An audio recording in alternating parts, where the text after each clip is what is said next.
أعوذ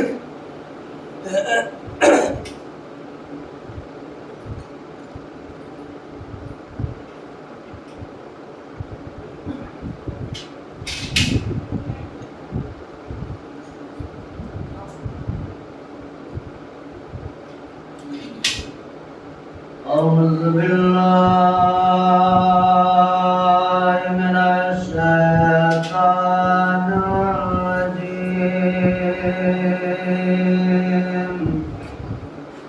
بسم الله الرحمن الرحيم الحمد لله الذي هدانا وما كنا لنهتدي لولا أن هدانا الله لقد جاءت رسل ربنا بالحق ثم الصلاة والسلام على ابن أمه ووزيره وأمينه وصاحبه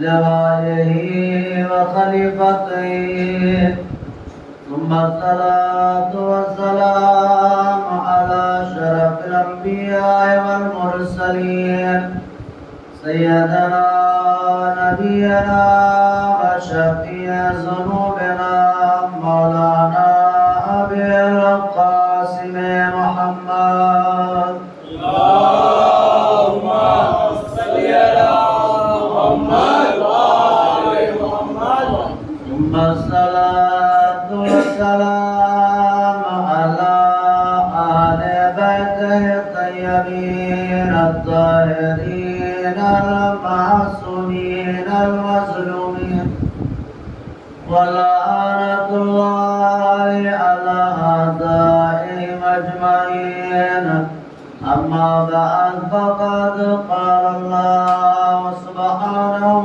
تبارك وتعالى قوله الحق بسم الله الرحمن الرحيم ألم ترى كيف ضرب الله مثلا كلمة طيبة وشجرة طيبة أصلها ثابت وفرعها في السماء اللهم صل على محمد وآل محمد خالق کائنات مالک ارض و سما سورہ ابراہیم میں ارشاد فرما رہا ہے کہ اے میرے رسول، اے میرے پیغمبر، اے میرے حبیب، کیا آپ نے دیکھا نہیں کہ ہم نے کلمہ طیبہ کی مثال شجر طیبہ سے کی ہے، اور یہ شجر ایسا ہے کہ جس کی جڑیں زمین پر ہیں، شاخیں آسمان میں ہیں، لہذا چاہے طوفان آئے، چاہے زلزلے آئے، چاہے آندھیاں چلے، لیکن یہ درخت نہ سوکھنے والا ہے، نہ یہ مٹنے والا ہے، نہ یہ ختم ہونے والا ہے۔ یہاں پہ اللہ نے اپنی طاقت و قوت کا اعلان کیا ہے کہ اگر تم ایماندار ہو تو میری طاقت پہ، میری قوت پہ، میری خدائی پہ، میری قدرت پہ بھروسہ رکھو۔ کلمہ طیبہ سے مراد جو ہے حق ہے، یعنی حق کو اللہ نے یہاں شجر طیبہ سے نسبت دی ہے کہ حق کا درخت پاک و پاکیزہ ہے، اور یہ حق کا درخت نہ کبھی سوکھنے والا ہے، نہ کبھی مٹنے والا ہے، نہ کبھی ختم ہونے والا ہے۔ اس کو مٹانے والے مٹ جائیں گے، لیکن یہ حق کبھی مٹنے والا نہیں ہے۔ کیونکہ یہ بہت مضبوط درخت ہے جس کی جڑیں زمین پر ہیں، شاخیں آسمان میں ہیں، آسمان پر نہیں کہا، آسمان میں ہے، لہذا کون اسے ختم کر سکتا ہے؟ تؤتی اکلھا کل حین باذن ربھا، اذن کے معنی آپ جانتے ہیں، باذن ربھا، اور یہ ایسا درخت ہے کہ جو ہمہ وقت پھلا پھولا رہتا ہے، چاہے کوئی مہینہ ہو، کوئی سال ہو، کوئی صدی ہو، ہر زمانے میں یہ پھل عطا کرتا ہے۔ یعنی یہاں زمانے کی قید نہیں ہے، چاہے گرمی کا زمانہ ہو چاہے سردی کا زمانہ ہو، یعنی اس کا مطلب یہ ہے کہ چاہے بڑے سے بڑا ظالم آ جائے، بڑے سے بڑا شیطان آ جائے، لیکن یہ درخت ہمیشہ پھلا پھولا رہتا ہے، یہاں پھل کبھی ختم نہیں ہوتے ہیں، کیونکہ یہ اللہ کے اذن سے، اپنے رب کے اذن سے یہ حق کا درخت پھلا پھولا رہتا ہے۔ وَيَضْرِبُ اللَّهُ الْأَمْثَالَ لِلنَّاسِ لَعَلَّهُمْ يَتَذَكَّرُونَ، اور اللہ نے یہ مثالیں بیان کی ہیں۔ لوگ اسلام کو سائنس کے ذریعے سمجھنا چاہتے ہیں، لوگ اہل بیت کو سائنس کے ذریعے سمجھنا چاہتے ہیں، کہاں سائنس اور کہاں اہل بیت۔ اہل بیت کو اگر سمجھنا ہے تو قرآن کے ذریعے سمجھنا پڑے گا، جس کی سمجھ میں قرآن آ جائے گا وہ اہل بیت کو سمجھ لے گا۔ صلوات پڑھیے بر محمد۔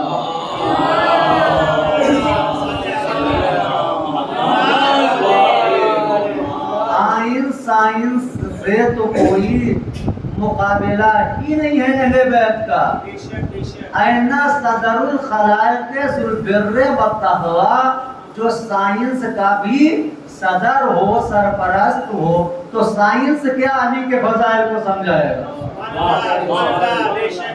بھائی محمد علیہ محمد جو ہے ہر چیز کے سرپرست ہیں، اللہ نے انہیں جو ہے سرپرست بنایا ہے، صدر بنایا ہے۔ یہ امام زمانہ علیہ السلام کے لیے ہے دعا نظبہ میں، این صدر الخلائق ذو البر والتقوی، کہاں ہے جو صاحب تقوی ہے، صاحب نیکی ہے، جس کو اللہ نے خلائق کا یعنی مخلوق کا سرپرست بنایا ہے۔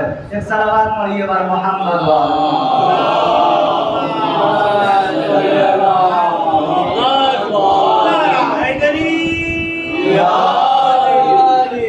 یعنی ہمیں اگر اہل بیت کو سمجھنا ہے تو قرآن کے ذریعے سمجھنا چاہیے۔ اللہ نے اسی لیے کہا ہے وَيَضْرِبُ اللَّهُ الْأَمْثَالَ، یعنی مثل کی جمع جو ہے امثال ہے، ہم نے مثالیں دے دی ہیں، بہت سی مثالیں، ایک مثال نہیں، بہت سی ہم نے لوگوں کو سمجھانے کے لیے۔ وَيَضْرِبُ اللَّهُ الْأَمْثَالَ لِلنَّاسِ لَعَلَّهُمْ يَتَذَكَّرُونَ، ہم نے انسانوں کو سمجھانے کے لیے مثالیں دے دی ہیں تاکہ تم سمجھو، تم غور و فکر کرو کہ میری عظمت کیا ہے اور اہل بیت کی عظمت کیا ہے، حق کا مرتبہ کیا ہے، حق کی فضیلت کیا ہے۔ وَضَرَبَ اللَّهُ مَثَلًا كَلِمَةٍ خَبِيثَةٍ كَشَجَرَةٍ خَبِيثَةٍ اجْتُثَّتْ مِنْ فَوْقِ الْأَرْضِ مَا لَهَا مِنْ قَرَارٍ، اور اللہ نے کہا ہے کہ ہم نے باطل کی مثال بھی دے دی ہے، یعنی باطل کو بھی سمجھو اور حق کو بھی سمجھو، دونوں کو سمجھو، ایسا نہیں خالی حق کو سمجھو۔ اللہ نے کہا باطل کو بھی سمجھو، باطل کی بھی میں نے مثال دی ہے کہ یہ نجس درخت کے مانند ہے،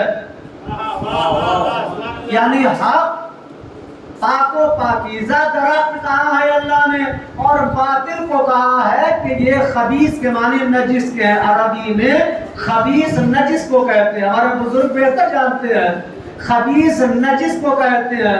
اللہ نے کہا کہ میں نے باطل کی مثال نجس درخت سے دی ہے، اور اس کی جڑیں زمین پر ہیں، یہ کب ختم ہو جائے، کب مٹ جائے، کب برباد ہو جائے، کب ختم ہو جائے، اس کا کوئی قرار نہیں ہے۔ سال بھر چلے، 2 سال چلے، 10 سال چلے، 20 سال چلے، 42 سال چلے، لیکن یہ ہمیشہ رکنے والا نہیں ہے، ہمیشہ قائم رہنے والا نہیں ہے، لیکن ہمیشہ حق باقی رہنے والا ہے۔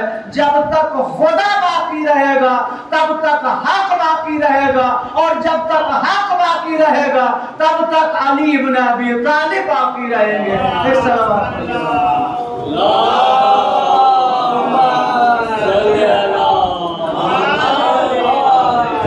بھائی مولا علی علیہ السلام کے لیے رسول اللہ نے ارشاد فرمایا العلی مع الحق، الحق مع علی۔ تو علی کے فضائل سائنس سمجھائے گا یا قرآن سمجھائے گا؟ بھائی اللہ نے کہا کہ حق کا درخت کیا ہے، رسول اللہ نے بتایا کہ حق کہاں ہے، تو یہ واضح ہو گیا کہ علی حق کے ساتھ ہے اور حق علی کے ساتھ ہے۔ میں کسی کے اوپر اعتراض نہیں کرتا ہوں، لیکن آج جو ہے وہ ایک رسم بن گیا ہے کہ علی کے فضائل ہمیں سائنس سے سمجھنا ہے۔ ارے کہاں سائنس اور کہاں مولا علی؟ ایک صلوات پڑھیے بر محمد و آل محمد۔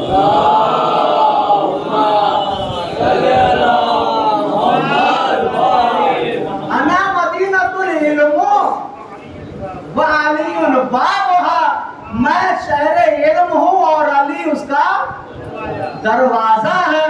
تو اگر علی کے فضائل یا محمد علی محمد کے فضائل سمجھنا ہے تو قرآن کی آیتوں سے سمجھیے یا رسول اللہ کی حدیثوں سے سمجھیے۔ ایک صلوات پڑھیے بر محمد و آل محمد۔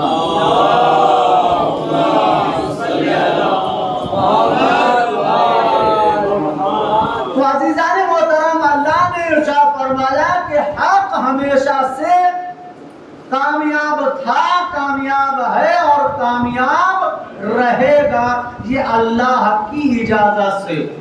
آج کس کی شہادت کی تاریخ ہے؟ امام حسن عسکری علیہ السلام۔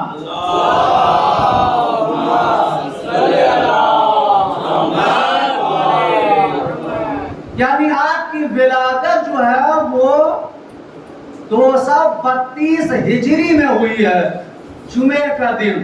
اب جمعے کا نام آ گیا ہے، سن لیجئے، جمعے کا دن بہت مبارک دن ہے، بہت برکتوں والا دن ہے۔ اللہ نے ہمارے لیے تحفہ رکھا ہے، لیکن ہم اس تحفے سے فیضیاب نہیں ہو پا رہے ہیں۔ جمعے کی نماز میں جائیں، دعائے ندبہ میں جائیں، جمعے کی نماز کے لیے انسان کہتا ہے ہمارے پاس وقت نہیں ہے، کاروبار ہے، چھٹی نہیں ملتی ہے۔ مولا علی علیہ السلام نے ارشاد فرمایا روزی 2 طریقے کی ہے، ایک ہم تلاش کرتے ہیں اور ایک روزی ہمیں تلاش کرتی ہے۔ اگر اللہ پہ بھروسہ ہوگا تو روزی خود ہمیں تلاش کرتی ہوئی مسجد تک آ جائے گی۔ ایک صلوات پڑھیے بر محمد و آل محمد۔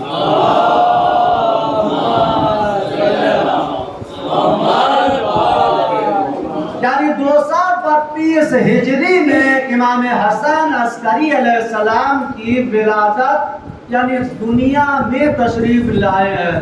پیدا کب ہوئے ہیں یا تو اللہ کو معلوم ہے اور یا محمد علیہ محمد کو معلوم ہے۔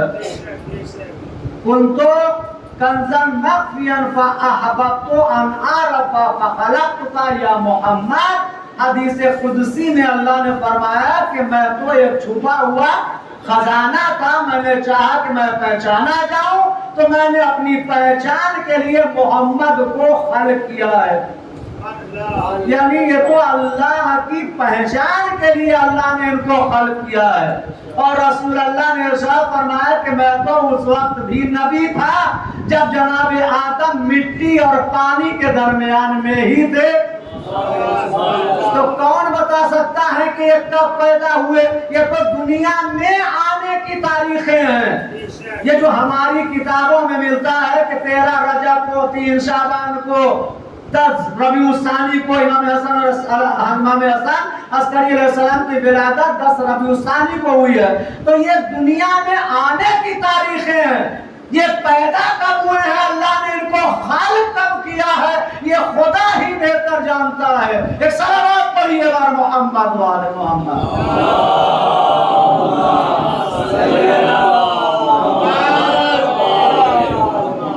یعنی 28 سال کی عمر میں امام حسن عسکری علیہ السلام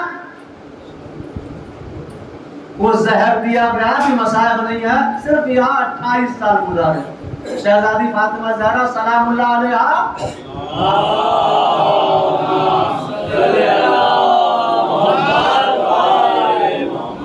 18 سال، اور آپ کی عمر 28 سال کی تھی جس وقت آپ کو زہر دغا سے شہید کروایا گیا ہے، معتمد نے شہید کروایا۔ یہ بچوں کے لیے جو ہے پہلے بتا دینا بہت ضروری ہے۔ آپ کی ماں کا نام حدیثہ خاتون ہے، امام حسن عسکری علیہ السلام کی ماں کا نام حدیثہ خاتون ہے، اور آپ کے والد محترم کا نام امام علی نقی علیہ السلام ہے۔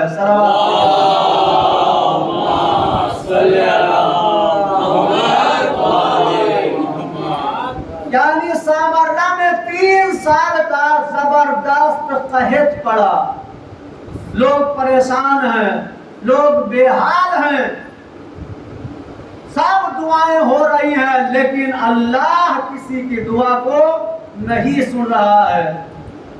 لہذا دعا کے لیے معصوم نے فرمایا ہے کہ دعا مانگنے سے پہلے 3 مرتبہ ہم صلوات پڑھیں، اور پھر دعا مانگیں، اور اس کے بعد پھر صلوات پڑھیں، تو یہ دعا بارگاہ الہی میں ضرور جاتی ہے، کیونکہ بہت سی دعائیں وہاں نہیں بھی جاتی ہیں۔ بھائی آسمان میں تالے پڑھتے ہیں یا نہیں پڑھتے ہیں؟ میں بتا چکا ہوں 2 مرتبہ، لا تفتح ابواب السماء، آسمان کے دروازے بند کر دیے جاتے ہیں، بند ہوتے ہیں نہیں ہوتے ہیں؟ تالے پڑھتے ہیں یا نہیں پڑھتے ہیں؟ بھائی تو قرآن میں ہے، لا تفتح ابواب السماء، آسمان کے دروازے ان لوگوں کے لیے بند کر دیے جاتے ہیں جو اللہ کی آیتوں کو جھٹلاتے ہیں، جو اللہ کی نشانیوں کو جھٹلاتے ہیں۔ یہ اللہ کی نشانی ہے، یہ اللہ کی آیت ہے، یہ اللہ کی نشانی ہے، یہ فرش اعظم اللہ کی نشانی ہے۔ اگر اس کو جس نے جھٹلایا تو لاکھ نمازیں پڑھتا رہے، آسمان پہ جانے والی نہیں ہے۔ ایک صلوات پڑھیے بار محمد و آل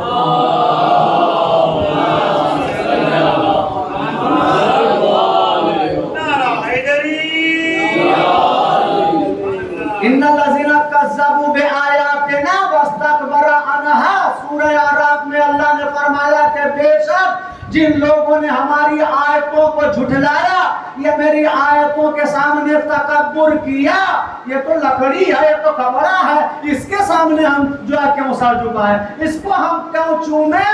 تو اللہ نے کہا لا تفتح ابواب السماء، اس کے لیے دروازے بند کر دیے جاتے ہیں، ولا يدخلون الجنۃ، اور وہ جنت کبھی نہیں جا سکتا ہے۔ یہ خدا کا وعدہ ہے، ہمارا آپ کا نہیں۔ ایک صلوات پڑھیے بر محمد۔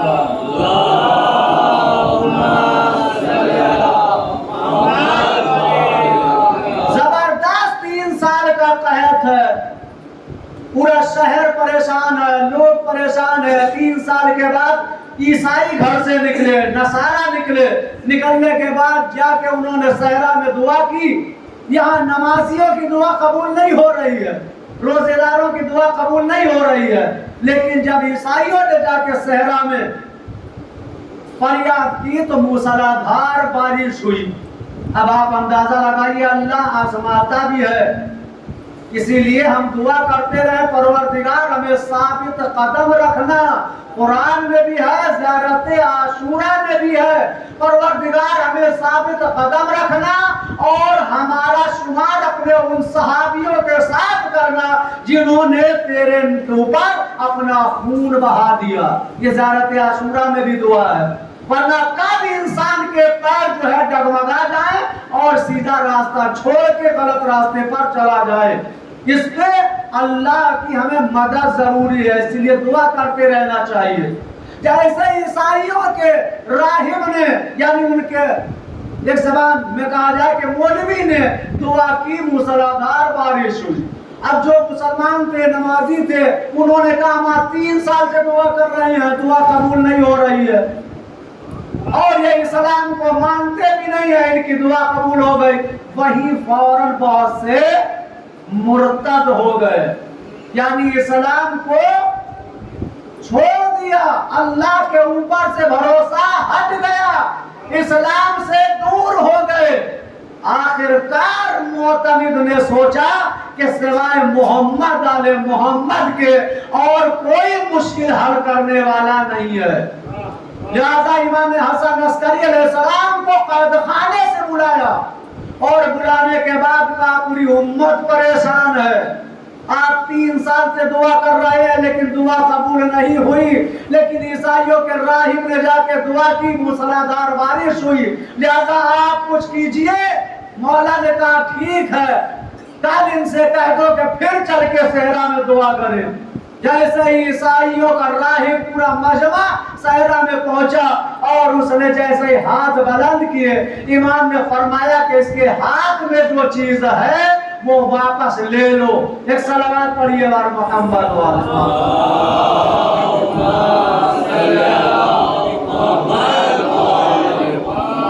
امام نے کہا اس کے ہاتھ میں جو چیز ہے وہ واپس جا کے لے لو۔ ایک شخص گیا، جانے کے بعد کہا آپ کے جو ہاتھ میں ہے مجھے واپس دے دو۔ جیسے ہاتھ سے واپس لی، اپنے ہاتھ میں لی، لا کے امام کو دیا۔ اب لوگوں نے کہا اب بارش کروا کے دکھاؤ، اب بارش کر کے دکھاؤ، سب جانے۔ وہ لاکھ دعا کرتا رہا لیکن ایک قطرہ بھی بارش کا نہیں ہوا۔ امام نے 2 رکعت نماز پڑھی، نماز پڑھ کے جو ہے اللہ کی بارگاہ میں دعا کی، فوراً جو ہے موسلادھار بارش ہوئی۔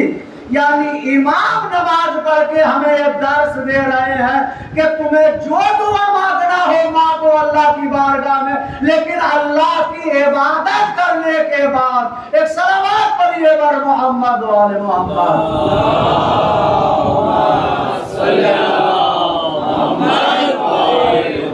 اسی لیے خدا نے فرمایا ہے سورہ بقرہ میں، یا ایھا الذین آمنوا استعینوا بالصبر والصلاۃ ان اللہ مع الصابرین۔ اگر تم مومن ہو، اگر تم ایماندار ہو تو پابندی سے میری عبادت کرو، اور عبادت کرنے کے بعد ہم سے جو مدد مانگو گے ہم وہ مدد تمہیں دیں گے۔ یعنی یہ اللہ کا فرمان ہے۔ اللہ نے فرمایا نماز پابندی سے پڑھو، نماز پڑھنے کے بعد جو مدد مانگو گے ہم دیں گے۔ ایسا نہیں ہے کہ دعا پڑھ لو خالی اور سوچو کہ اللہ ہماری مدد کر دے، تو ہونے والی نہیں ہے۔ پہلے اللہ کی عبادت کرو، اور عبادت کے ساتھ ساتھ صبر بھی ہونا چاہیے۔ ان اللہ مع الصابرین، اللہ نے فرمایا بے شک میں صبر کرنے والوں کے ساتھ ہوں۔ یعنی ہم نماز بھی پڑھتے ہیں، دعا مانگتے بہت جلدی گھبرا جاتے ہیں، میری دعا قبول نہیں ہوتی ہے۔ اللہ ہمارا صبر کو بھی دکھاؤ، صبر بھی ہونا چاہیے۔ نہ جانے کیوں اللہ ہماری دعا میں دیر کر رہا ہے کہ وہ قبول نہیں کر رہا ہے، کیونکہ دعا قبول کر لے گا تو یہ انسان اللہ کی بارگاہ میں اتنا نہیں گر آئے گا۔ ہو سکتا ہے ہماری آواز اللہ بار بار سننا چاہتا ہو، زیادہ دنوں تک سننا چاہتا ہو، ہماری آواز اللہ کو پسند آ گئی ہو، لہذا دعا میں دیری کر رہا ہو۔ وہ تو خدا جو چاہتا ہے وہ کرتا ہے، وہ ہماری مرضی کے مطابق نہیں چلتا ہے۔ ایک صلوات پڑھیے بار محمد و آل محمد۔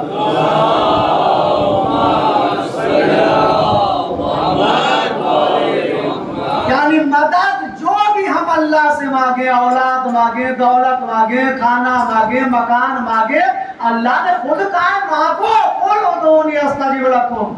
ارے تم مجھ سے مانگو، اگر نہیں مانگو گے تو گنہگار ہوگے۔ یہ قرآن میں اللہ کا فرمان ہے، میں یہاں سنا چکا ہوں، پھر سن لیجئے۔ وَإِذَا سَأَلَكَ عِبَادِي عَنِّي فَإِنِّي قَرِيبٌ۔ مانگنا اللہ کو اتنا پسند ہے کہ جب میں مانگتا ہوں تو اللہ میرے قریب آ جاتا ہے۔ تو اس سے بہتر اور کیا ہو سکتا ہے؟ ابھی نریندر مودی کے بغل میں اگر بیٹھنے کو مل جائے تو یہ انسان